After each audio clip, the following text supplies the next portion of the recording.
pourquoi bébé qui dormait la nuit ne dort plus?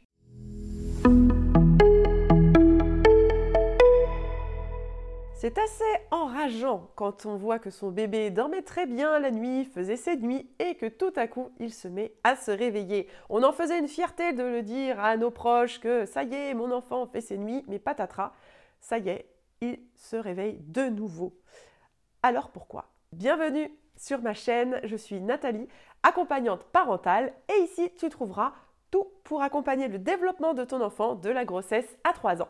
Alors abonne-toi tout de suite à ma chaîne en cliquant sur le bouton ici et n'oublie pas d'activer la cloche pour être prévenu des nouvelles vidéos qui arrivent sur ma chaîne.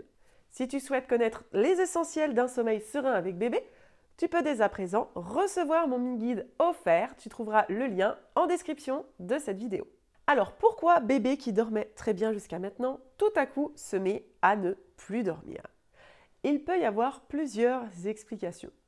La première, ça peut être lors de l'évolution de la structure du cycle de sommeil de l'enfant en grandissant, le passage des 2-3 mois, ensuite le passage des 6-9 mois et ensuite plus grand également. Le sommeil va évoluer, on va passer d'un sommeil agité en début de cycle, notamment pour les nourrissons, par ensuite une phase de sommeil léger au début qui, lui, va peut-être pouvoir provoquer des réveils, c'est-à-dire que l'enfant sera sensible à tout élément qui va être modifié dans son environnement au début de l'endormissement, généralement à partir de 6-9 mois.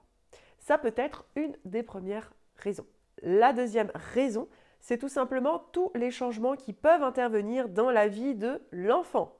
Vous déménagez, bébé va entrer à la crèche ou va être gardé par une assistante maternelle, ou des personnels de la crèche ont changé.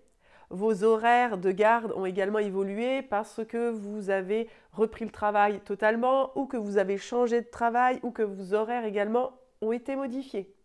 Bref, tout élément modificatif dans la routine de l'enfant peut amener quelques inquiétudes et donc provoquer des réveils nocturnes. Ça peut être également en lien avec une situation stressante que vous vivez vous directement. Les enfants sont des éponges émotionnelles et pour eux, ils vivent exactement ce que vous vivez, en tout cas, ils le vivent à travers vous et vos émotions et cela crée un stress qui peut également provoquer des réveils nocturnes. On peut avoir également de nouvelles acquisitions lorsque l'enfant va se mettre à 4 pattes par exemple, puis à marcher lors de l'acquisition du langage, la diversification alimentaire, la propreté sont autant d'éléments nouveaux qui peuvent induire des réveils nocturnes. L'enfant va expérimenter en journée, assimiler la nuit, donc assurez-vous qu'il puisse expérimenter toutes ces nouvelles compétences en journée un maximum afin que la nuit, son cerveau puisse les assimiler tranquillement et réduire le risque de ces fameux réveils nocturnes. Il y a également toutes les petites douleurs comme les poussées dentaires, les maladies infantiles, etc. qui peuvent aussi amener des réveils nocturnes, la douleur pouvant provoquer un réveil notamment entre 2 cycles de sommeil.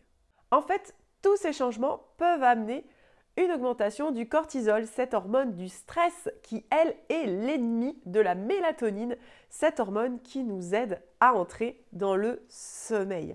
Donc en bloquant la mélatonine, il devient plus difficile de trouver le sommeil et également de nous rendormir la nuit lors de ces petits et courts réveils nocturnes où souvent nous, en tant qu'adultes, nous nous rendormons sans même nous en rendre compte. Ces changements au niveau du sommeil de l'enfant la nuit et ces nouveaux réveils nocturnes sont normalement passagers et sous 2-3 semaines, tout devrait rentrer dans l'ordre. Si cela perdure, dans ce cas, il est possible de voir ensemble comment faire pour améliorer le sommeil de votre enfant. C'est pour cela que je vous propose un appel découverte offert pour faire une première analyse de votre situation et voir comment je peux être amenée à vous accompagner. Alors, si cela t'intéresse, tu retrouveras le lien en description de cette vidéo, c'est totalement offert. Si tu as aimé cette vidéo, laisse un pouce bleu. Si tu as des questions, n'hésite pas à les poser en commentaire de cette vidéo. Et je te dis à la semaine prochaine pour une nouvelle vidéo.